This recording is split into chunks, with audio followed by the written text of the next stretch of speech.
కన్యవారికి గనక చూసుకున్నట్లయితే మీకు మీ యొక్క రాశినాథుడు దశమ భావంలో ఉన్నాడు, మిథున రాశిలో శుక్రుడితో కలిసి ఉన్నాడు. గురువు కూడా మీకు దశమంలో ఉండే గురువు ఏకాదశంలోకి వస్తున్నాడు.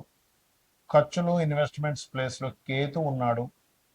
మరియు మీకు సప్తమంలో శని యొక్క సంచారం జరుగుతూ పరాక్రమ స్థానము స్పోర్ట్స్ స్థానంలో రాహు ఉంటూ అష్టమ కుజుడు, ఇది చాలా జాగ్రత్తగా పడవలసిన విషయం. అష్టమంలో కుజుడు ఉంటూ మీకు భాగ్యభావంలో రవి ఉన్నాడు. అయితే అష్టమంలో ఉండే కుజుడు 21వ తేదీ వరకు అక్కడ ఉంటాడు, తర్వాత భాగ్యంలోకి వస్తాడు.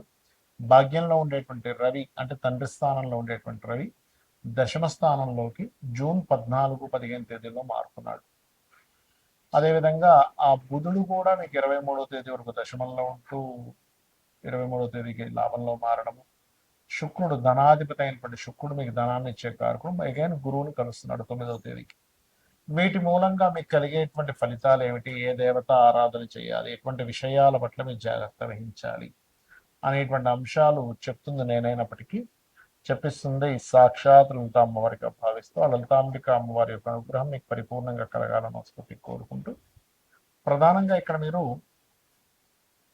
3వ అధిపతి అష్టమ స్థానంలో అష్టమాధిపతి కూడా అయ్యి కుజుడు అగ్నితత్వ రాశుల్లో ఉన్నాడు కాబట్టి మీరు వాహనం మీద వెళ్ళేటప్పుడు అతి వేగము లేకపోతే ఏదైనా ఆవేశపూరితంగా కొన్ని నిర్ణయాలు తీసుకోవడము, కొంచెం కోపంతో ఒక రకమైన ఉద్రేకపరమైనటువంటి నిర్ణయాలు తీసుకోవడం అస్సలు చేయకండి కన్యవారు.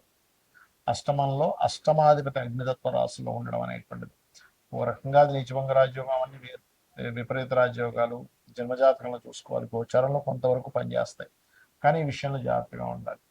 ఈ నెల మీకు ధనాధిపతి ఒక శుభగ్రహమైన బుధుడితో కలిసి ఉండడము, దాని తర్వాత వచ్చి గురువుతో కలవడం మూలంగా మీకు ధనపరంగా అభివృద్ధి అయితే ఖచ్చితంగా ఉంటుంది, అందులో ఎటువంటి సందేహం లేదు, గుర్తుపెట్టుకోండి.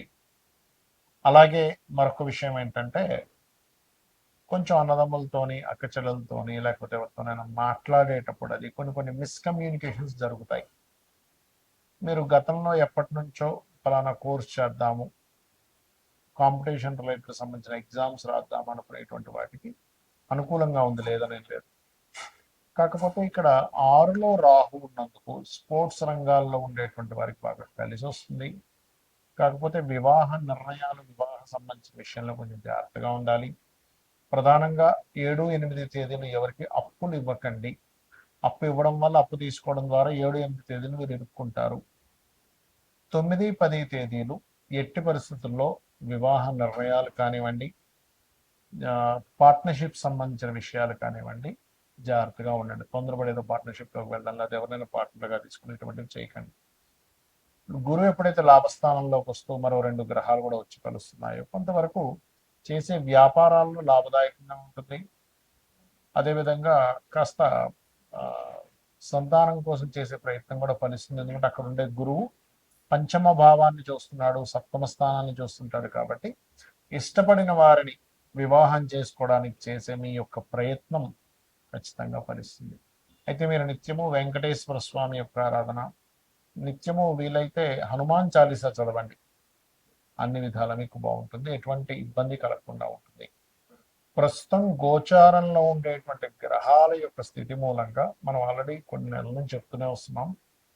కుజుడు అగ్నితత్వ రాశుల్లో ఉన్నాడు కాబట్టి విపరీతమైన ఎండల వల్ల వచ్చే ఇబ్బందులు ఉంటాయి, ఇది కొంచెం జాగ్రత్తగా ఉండాలి. నీటి వల్ల వచ్చేటువంటి వైరస్లు, గురువు అతిచారంలో కర్కాటకంలోకి వెళ్ళాడు కాబట్టి ధరలు విపరీతంగా పెరగడం తగ్గడం, అది గోల్డ్ అనుకోండి సిల్వర్ అనుకోండి అన్నీ కూడా మనం ఆల్రెడీ మే 11 నుంచే May first week second week నుంచి పెరుగుతాయని చెప్పాం, అదే రకంగా పెరుగుతూ వస్తున్నాయి. అయితే ఇక్కడ ఏంటంటే ఈ గోల్డ్ మీద ఇన్వెస్ట్మెంట్ చేయాలా, సిల్వర్ మీద ఇన్వెస్ట్మెంట్ చేయాలని చాలా మంది అడుగుతుంటారు, భూముల మీద చేయాలని. ఒకటే గుర్తుపెట్టుకోండి, మీ జన్మజాతకంలో కనుక రవి గురువులు బాగుంటే గోల్డ్ మీద చేయొచ్చు, ఎఫ్లెక్షన్లో లేదు అనుకుంటే. చంద్రుడు బాగుంటే సిల్వర్ మీద చేయొచ్చు, కుజుడు బాగుంటే ల్యాండ్స్ మీద చేయొచ్చు. మీ చతుర్థ భావం కూడా బాగుంటుంది దాంతోపాటు కుజుడితో పాటు, అప్పుడు ల్యాండ్స్ మీద మీకు కలిసి వస్తుంది. అయితే ఎప్పుడు కూడా ఈ గోచార ఫలితాలు గోచారంలో ఇటువంటివి ఇస్తూ ఉన్నప్పటికీ మీ జన్మజాతకంలో అసలు ఏముంది అనేది చూసుకోవాలి. ఇప్పుడు కూడా మీ జన్మజాతకంలో కనుక మీకు లగ్నాధిపతి ఎలా ఉన్నాడు, లగ్నం ఎందుకు బలహీనంగా ఉందా బలంగా ఉందా, అది గోచారంలో ఏదైనా మీ లగ్నాన్ని అప్లిక్ చేస్తుందా అనేది చూసుకోవాలి. అప్పుడు ఏమవుతుందంటే మీకు అది ఏ గ్రహం ద్వారా మీకు అఫ్లిక్ట్ అవుతుందో దానికి దానం ఇచ్చుకున్నా, దాని మంత్రం చేసుకున్నా మీకు క్లియర్ అయిపోతుంది. ఏం టెన్షన్ పడక్కర్లేదు. ఏలినాటి శని వచ్చేసింది, కాలసర్ప దోషం ఉంది, ఇలాంటివి ఏం పెట్టుకోకండి. మీరు నిత్యము మీరు మీ ఇష్టదైవాన్ని ఆరాధించుకుంటూ నిత్యము లలిత చదువుకోవడము, ఉదయం సాయంత్రం ఏదైనా చక్కగా ఒక ఆలయానికి వెళ్ళడం చేస్తే మీ చుట్టూ మీ ఆరాలో పాజిటివ్ ఎనర్జీ ఎప్పుడైతే వచ్చిందో దేనికి భయపడాల్సిన అవసరం ఉండదు. కాకపోతే ఇక్కడ ఏంటంటే ఆస్ట్రాలజీ ఎందుకు, జ్యోతిశాస్త్రం ఎందుకుందంటే మీకు ఒక మార్గం చూపించడం, జ్యోతి అంతే కదండి, వెలుగు, జ్యోతిష్యము అంటారు. కాబట్టి వెలుగునిస్తుంది. అసలు మీకు ధనయోగం ఎందులో ఉంది అనేది మీ జాతకం చెప్తుంది.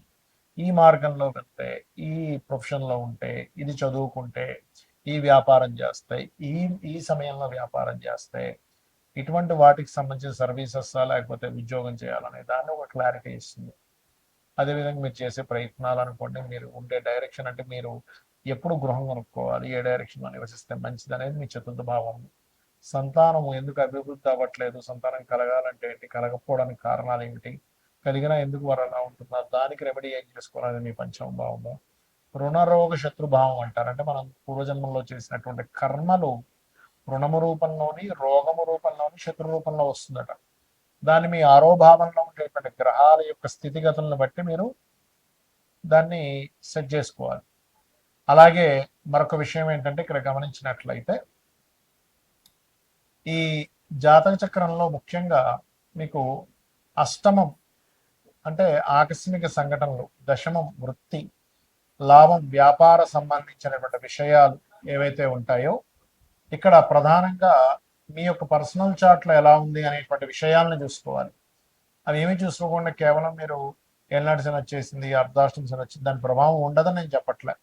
అది ఉన్నప్పటికీ మీరు ఏలినాటి శని ఉన్న ఎవరైనా సరే ఓం అనాకలిత సాదృశ్య చుబుక శ్రీ విరాజిత అయిన మహామంత్రం చేసుకోవడము, గోవులకు కాస్త బెల్లము తినిపించడము, మరియు అదే విధంగా మరొక విషయం ఏంటంటే ఇక్కడ గమనించినట్లయితే ఈ యొక్క ఈ నిత్యము కూడా ఎల్నాడు శని ఉండేటువంటి వారు కాస్త శనివారం పూట కాస్త ఏంటంటే నువ్వులు నూనె ఒంటికి రాసుకొని దాని తర్వాత స్నానం చేయడం ద్వారా కూడా మీకు ఎల్నాడు శని యొక్క ప్రభావం తగ్గుతుంది, గుర్తుపెట్టుకోండి. ఇక మీరు ఇంకొక విషయం ఏంటంటే ఇక్కడ మీరు అర్థం చేసుకోవాల్సింది, ఇన్వెస్ట్మెంట్స్ చేసే విషయంలో, విదేశాలకు వెళ్ళే విషయంలో కూడా ఒక సమయం అనేటువంటిది ఉంటుంది. ఎప్పుడు ఇన్వెస్ట్మెంట్ చేయాలి, ఎప్పుడు ఇన్వెస్ట్మెంట్ చేయకూడదు, ఏ సమయంలో ఇన్వెస్ట్మెంట్ చేయడం వల్ల మీకు మంచి ఫలితాలు ఉంటాయి, ఏ సమయంలో ఇన్వెస్ట్మెంట్ చేయకపోవడం వల్ల మీకు మంచి ఫలితాలు ఉంటాయి కూడా ఉంటుంది. అది మీరు గోచారంలో 12వ భావంలో ఏ గ్రహం వచ్చి కూర్చుంది అనేటువంటి చూసుకోవాలి. అది మీరు ఇది సమయం మంచి సమయమా కాదా అనేటువంటి నిర్ధారణ ఇస్తూ ఉంటుంది. ఆ రకంగా చేసుకుని మీకు ఇంకోటి ఏంటంటే ఉంగరాలు ఇలాంటివి పెట్టుకుంటూ ఉంటారు, నేను కాదనట్లేదు, దానివల్ల కొంత ఎనర్జీ, పాజిటివ్ ఎనర్జీ ఉంటుంది. కానీ మీరు ఏంటంటే తెలియకుండా, తెలుసుకోకుండా ఏది పడితే అది పెట్టేసుకుంటున్నారు. అలా కాదు, మీకు మీ జన్మజాతకంలో ఏ గ్రహం మీకు పాజిటివ్ ఫలితాలు ఇస్తుంది, ఆ గ్రహ సంబంధించింది ఇప్పుడు మీకు పెట్టుకోవచ్చా లేదా కొంతకాలం తర్వాత ఆ యొక్క ఉంగరాన్ని ధరించాలా అనేటువంటి విషయం మీ జన్మజాతకంలో నవగ్రహాల్లో ఏ గ్రహం మీకు పాజిటివ్గా ఉందో చూసుకొని దాన్ని పెట్టుకోవాలి. లగ్నానికి శుభుడు, పాపి, మనకి శనివర్గ లగ్నాలు, గురువర్గ లగ్నాలు అని 2 రకాలుగా ఉంటాయి. కాబట్టి దాన్ని బట్టి కూడా పెట్టుకుంటారు. కానీ దానికంటే అతి ముఖ్యంగా మీరు చూసుకోవాల్సింది మీ యొక్క లగ్నం శనివర్గమైనా గురువర్గమైనా కూడా మీ యొక్క జాతక చక్రంలో మీ గ్రహాల్లో ఏది స్ట్రాంగ్ గా ఉందో చూసుకుని పెట్టుకోవడం వల్ల మీకు మంచి ఫలితాలు రానున్నాయి, గుర్తుపెట్టుకోండి, వస్తాయి కూడా. ఇక నిత్యము దేవతారాధన చేసుకోవడం, నిత్య దీపారాధన చేసుకోవడం చేయండి, మీకు అన్ని విధాలా బాగుంటుంది. శ్రీమాత్రే నమః.